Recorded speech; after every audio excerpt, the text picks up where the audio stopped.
Dia a mais um Café com Terapia, hoje de número 222.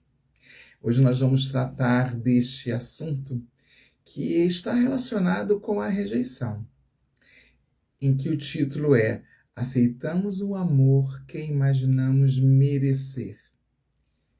Então sejam muito bem-vindos e bem-vindas a mais este Café com Terapia, sempre às quartas-feiras, às 10h30 da manhã. Não se esqueça de me seguir no YouTube, de clicar na minha bio e lá você consegue diretamente me seguir, tá bom? E também eu gostaria muito que ao final desta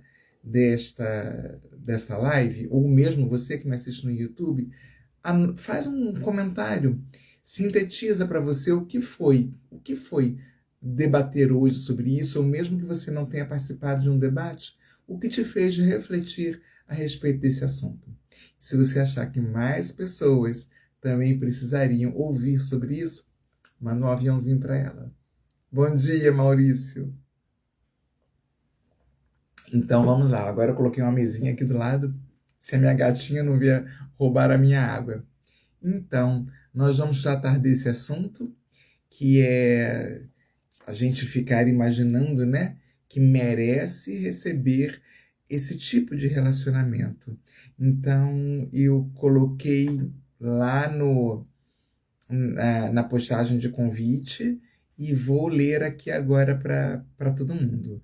Aceitar um relacionamento de migalhas, em que nos sentimos fora, completamente fora da relação, acreditando que este é o nosso merecimento. Porque tem isso, né? Às vezes a gente está numa relação é, de pouca troca, né? Em que é uma relação mais de mão única do que de mão dupla, e a gente acha que é o nosso merecimento. É mesmo porque eu mereço. Ruim com ele ou ruim com ela, pior sem ele, ou pior sem ela. Isso é um ditado comum, né? Um ditado popular, né?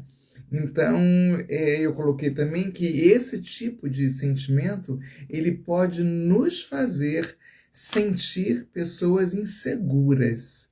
Ele pode nos fazer ter esse sentimento de pessoas inseguras, que vai afetar a relação com os nossos amigos, com as nossas amigas, com os nossos familiares, no nosso ambiente de trabalho.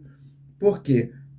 Por que vem esse sentimento? Porque o relacionamento em que nós estamos tendo nos trata como migalhas, nos dando migalhas, entre aspas, né?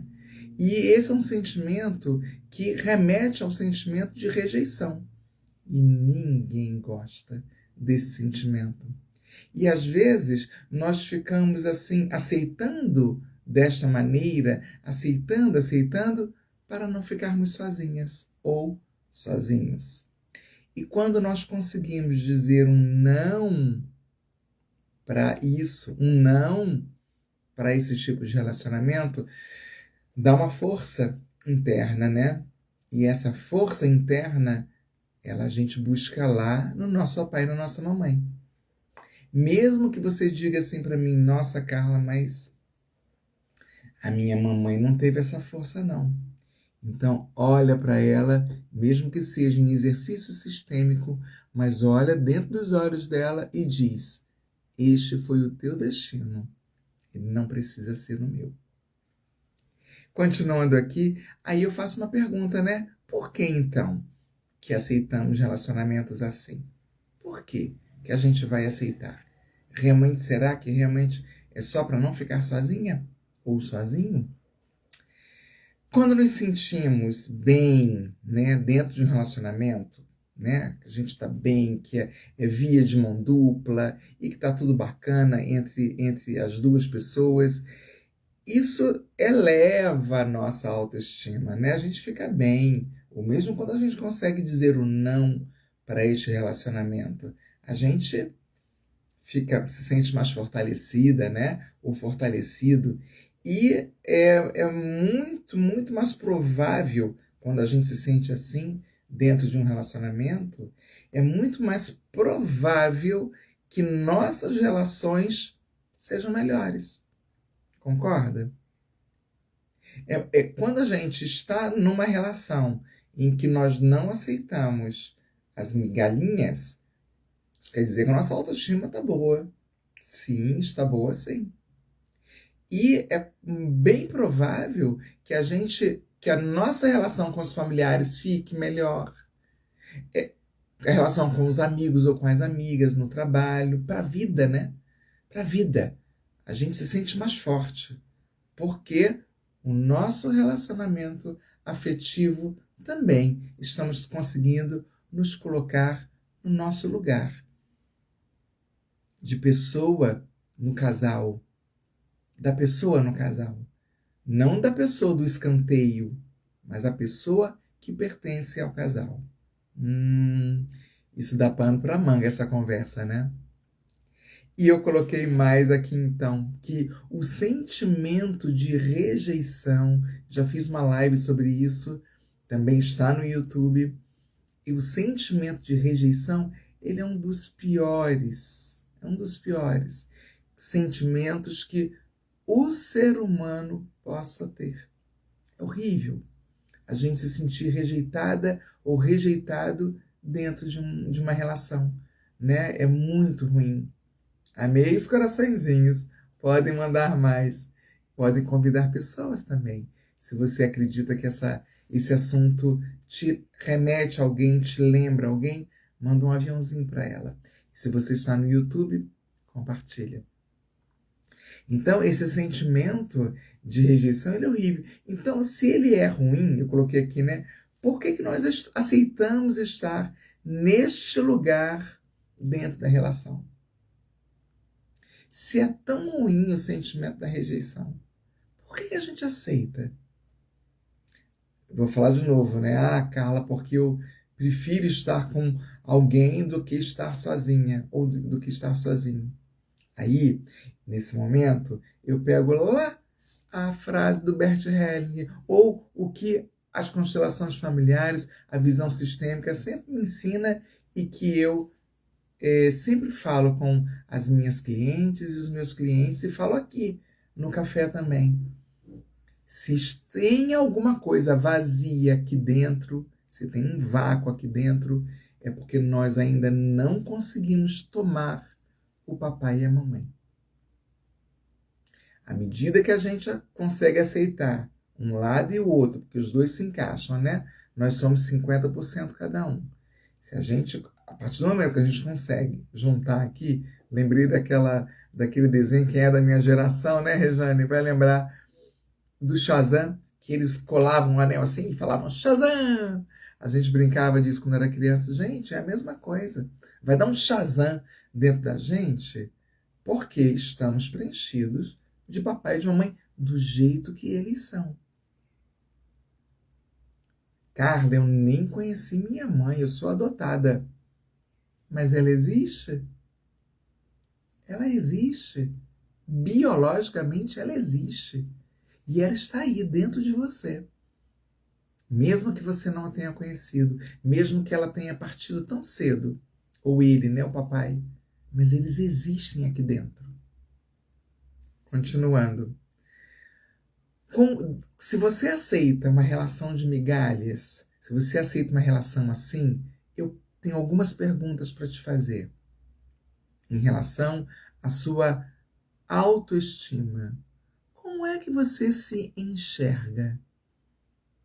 Como é que você se vê? Ou ainda, como você se valoriza? Qual é o grau de valorização que você se dá para ter que aceitar migalhas dentro de um relacionamento? E também como você se vê diante das pessoas. Quando você está numa roda de amigos ou de amigas, ou mesmo no seio familiar, como é que você se vê? Quem é você?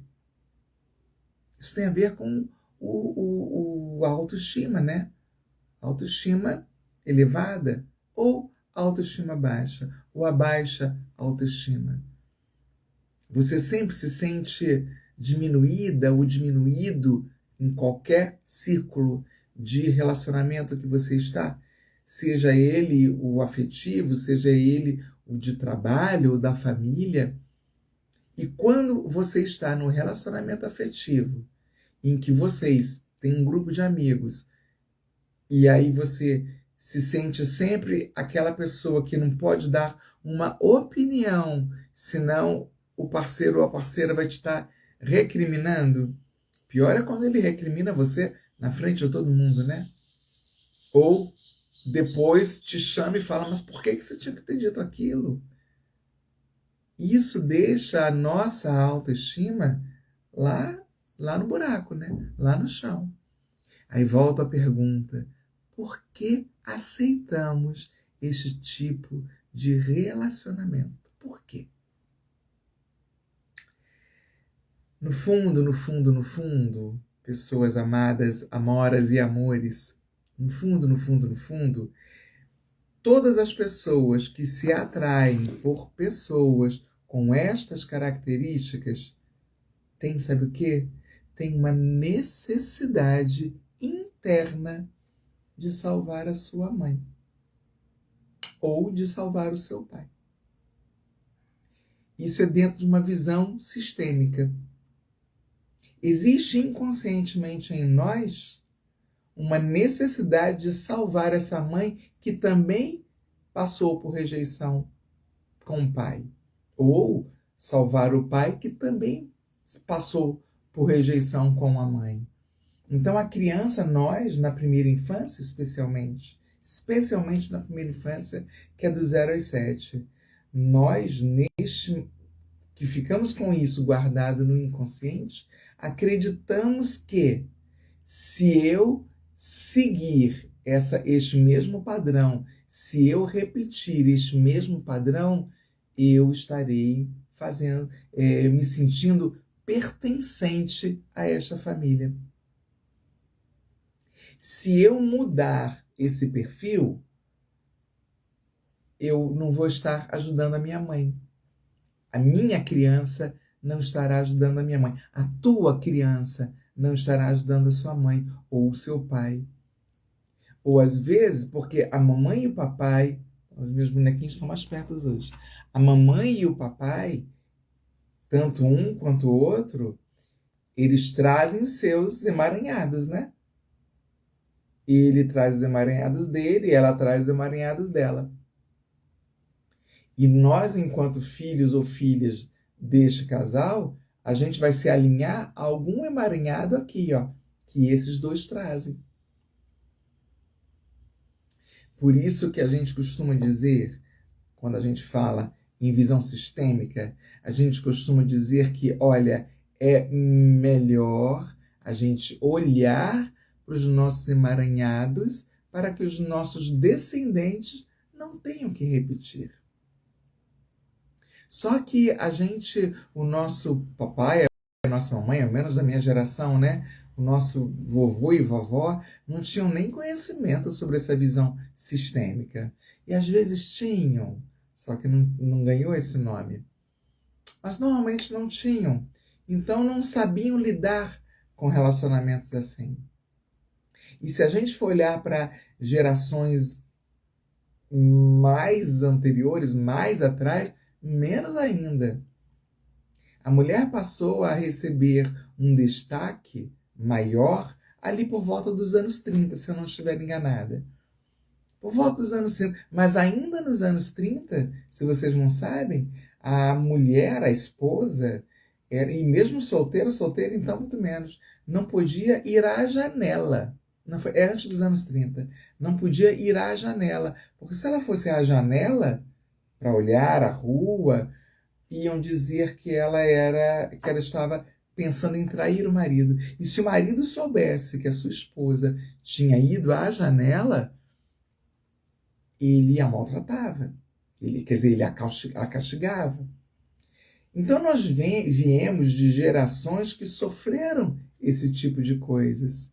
Então, Se você está num relacionamento em que você aceita as migalhas neste relacionamento, tenha certeza, você está em lealdade a alguma dessas memórias. Essas memórias de dor trazidas pela sua mamãe ou pelo seu papai. Um gole da água.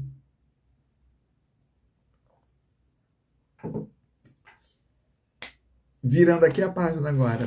Então eu continuo aqui, né? Que repetir este padrão familiar, quer dizer, se alinhar a essa dor da mãe ou do pai, ou de algum membro familiar que veio antes, te faz olhar para o fracasso. Te faz olhar para o fracasso. Você entra em sintonia com o fracasso. Você entra em sintonia com a rejeição. E te faz olhar para o fracasso nos relacionamentos para que você se sinta pertencente. Sabe? Você se sentir... gente, é inconsciente sempre. Lembra? Isso é inconsciente. Para você se sentir pertencente, você precisa também ter o sentimento, estar vinculada e alinhada a esse sentimento do fracasso. Para terminar, então, nossa, eu nem marquei o tempo hoje, eu nem marquei o tempo hoje, deixa eu ver, não tá, isso, nossa, rapidíssimo hoje. Se você quiser comentar algo, por favor. Dificilmente uma pessoa que aceita migalhas no relacionamento afetivo irá atrair uma boa carreira ou irá desenvolver um bom projeto. Por quê? Porque ela precisa estar alinhada a estas dores. Então, observa só. Se você vive um relacionamento de migalhas, olha para os seus projetos profissionais. Eles também se desenvolvem? Eles crescem? Ou você consegue um bom emprego com um bom salário? São várias dinâmicas nas famílias, várias dinâmicas, e cada família vai ter uma dinâmica diferente. Mas normalmente, como o tema hoje é acreditar que esse relacionamento que eu vivo é o que eu mereço, então vamos focar aqui nisso, né? Normalmente, pessoas dentro de relacionamentos de migalhas não conseguem desenvolver bons projetos profissionais. Ou estar em algum trabalho que o salário seja um salário mais digno. Normalmente, porque esta pessoa não se sente merecedora, porque está em lealdade ao que presenciou na relação da mãe com o pai, e aí ela quer salvar a mãe, ou quer salvar o pai. De que forma? Repetindo o mesmo padrão. Interessante isso, né? É muito interessante. Esse é o teu caso? Se for o teu caso, vamos seguir juntas. Clica lá na minha bio. Se você ainda não me segue no YouTube, se você ainda não tem meu WhatsApp, vem fazer parte dos meus grupos de relacionamentos. Eu tenho um grupo de WhatsApp que é silenciado. Tenho um grupo do Instagram também. Telegram. Vem fazer parte, vem falar comigo. Vamos juntas nisso. Ou juntos. Tá bom então? Tá ótimo, Maurício. Que bom então. Amores e amoras, então, já que ninguém fez nenhum comentário hoje, a gente fica por aqui. Uma live curtinha, nesta manhã chuvosa de Brasília, agradável. E aí eu aguardo vocês, então, na segunda-feira à noite, às 9 horas da noite, para aquele debate com sempre uma pessoa convidada. A Deise Alvarenga, bom dia, minha amada, não vi você entrar. Ela diz, muito bom. Que ótimo que vocês gostaram. Então, compartilhe com quem você acredita que também precisa dar uma acordadinha, que às vezes a pessoa não acordou para essa questão, né? Tá bom? A Rejane fala, curta, mas muito boa. Gratidão. Um beijo gigante no coração de vocês. Tchau, tchau.